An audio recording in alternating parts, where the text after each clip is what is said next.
You want to find that drive and focus that has you locked in and on fire every single day? My book, The Mirror Motivation, will do it for you. I bought a copy for you. You take care of the shipping. The book is free. Click the link down there. I got you. DreAllDay.com. Dre Baldwin, DreAllDay.com. This message is for all my entrepreneurs and freelancers out there. And this is something I've been diving into lately. I've been diving really a lot into the sales and marketing, just the whole concept of that for business, period. And for those of y'all who don't know, I played ball, but I've been an entrepreneur since it kind of weaved into my basketball career. I've been an entrepreneur for like 10 years, selling products and services online, mostly products. I like products more than selling services, because sell service is only one to you, but you sell product, you can sell it to, I can sell the same product to 1,000 people at the same time. But anyway, one of the things that a lot of entrepreneurs and freelancers don't quite understand all the time when they're building their business or building up your clientele or whatever you're doing is you have to be just as committed and just as all in on understanding that getting your products and services, or your goods, let's just call them your goods, in the hands of the consumer is just as important as whatever it is that you do, whatever skill you got. So for example, if you're a basketball trainer, right? Getting clients who will actually pay you for your training expertise is just as important, if not more important, than your actual skill training basketball players. You understand? If you're an author and you want to be a full-time author, you want to sell books for a living, right? Your ability to sell books, actually get people to buy your book and give you money for the book, and you collect the money, that's just as important as your ability to write a good book.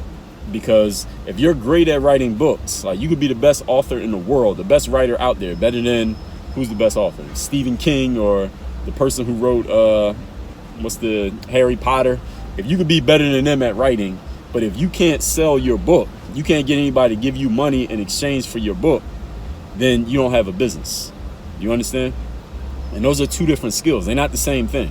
Your ability to train basketball players is not the same as your ability to sell your training to basketball players. Your ability to write a book is not the same as your ability to sell the book that you wrote. They are two distinct skills. And this is why in a lot of businesses, I mean, if we talk like a big business, you might have a person who's really good at the ideas, coming up with the ideas and the concepts or whatever they want to get out to the marketplace, to the public.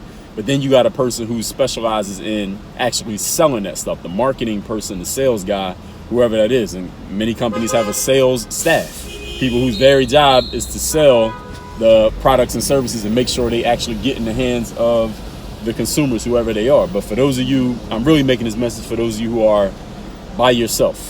Like me and my business, I have staff who work for me, but they're not like partners. So they don't take, it's not like a 50-50 responsibility. I'm gonna do this and you handle that. It ain't like that.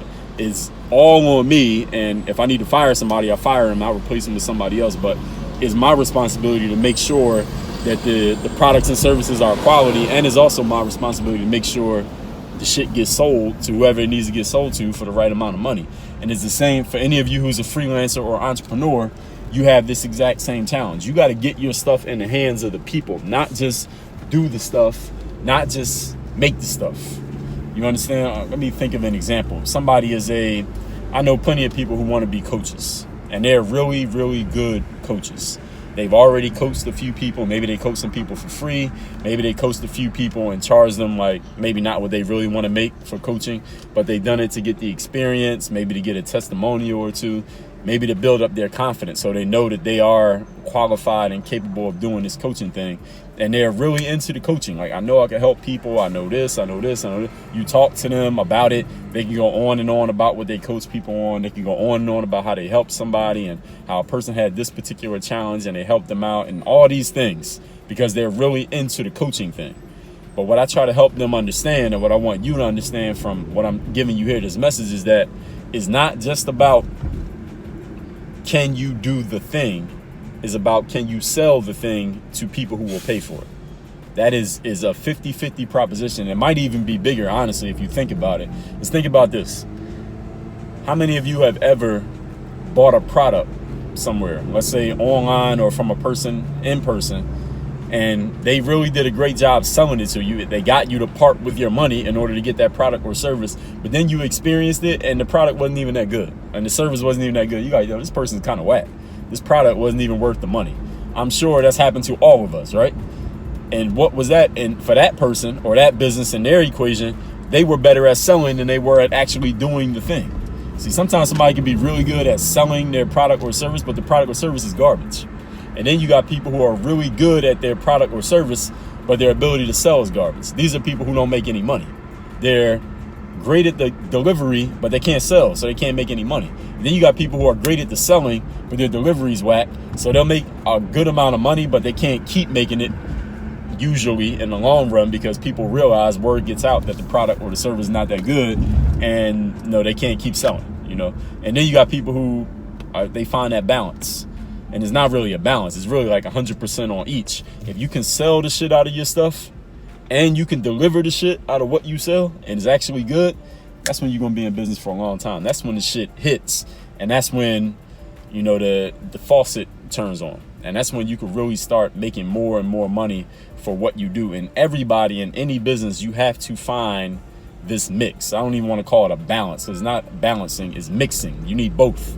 And it's not like you give up a little bit of sales in order to do better on your delivery. No, you need to be all the way turned up on both. You understand what I'm saying? And if you have to, I would even say, if you have to be weak on one and strong on the other, which one would you rather be strong at? Making the money or delivering the product? I think everybody would rather, like Jay-Z said in that line, he had it on a song, on one of Kanye's songs. Jay-Z said, would you rather be overpaid or underrated? Underrated is a person who is really good at delivering, but they're not able to sell their stuff. Overpaid is the person whose delivery might not be all that. You might not be amazing, but you're making a lot of money because you know how to sell. You know how to market and sell. And that's the idea that Jay-Z was given in that song. That's what he was saying about himself. Like, yo, I'm a hustler. I know how to get the money. You might not think I'm the greatest rapper. You might think I'm this and I'm that. You might have negative stuff to say about me, but guess what? I know how to sell my shit.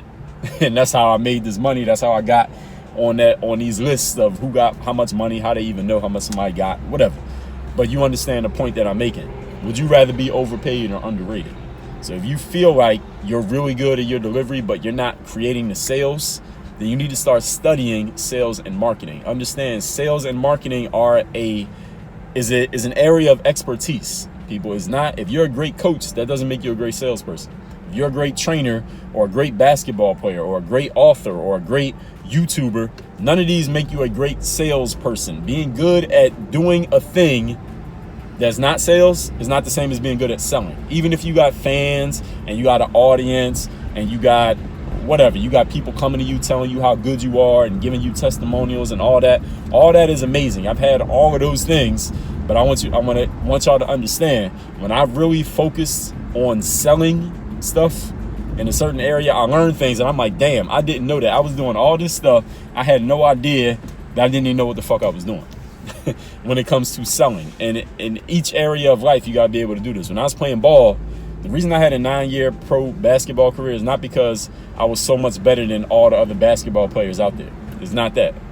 Straight up. The reason was because I know how to sell. I know how to market and promote myself. That's how I got my jobs playing basketball, because I know how to sell myself. And there's a lot of ball players out there with just as much game as me, if not more. They can't sell them. They couldn't sell their way out of a wet fucking paper bag.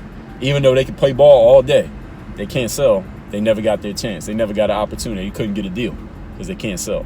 I know how to sell. So I'll always be able to take, and I ain't never put out a mediocre product. Any of y'all ever bought a product from me, ain't nobody ever bought a mediocre product from me. So when you put together expertise in selling and the right systems in selling, because you got to know it, you got to be able to put it together, then you got to execute it. It's all these steps you have to take. And this is a whole other thing from what you do. Whatever you do full time, your thing, this is one area. Selling is a whole other area. They are not the same at all. So you got to start studying these things if you want to bring home more money in your business. You want more people to know you in your business. You want more anything in your business. You got to learn how to market and sell. Get your stuff in the hands of people who will exchange money for it. Not just their attention, not just their time, not just their fucking comments and likes, but money. Work on your game.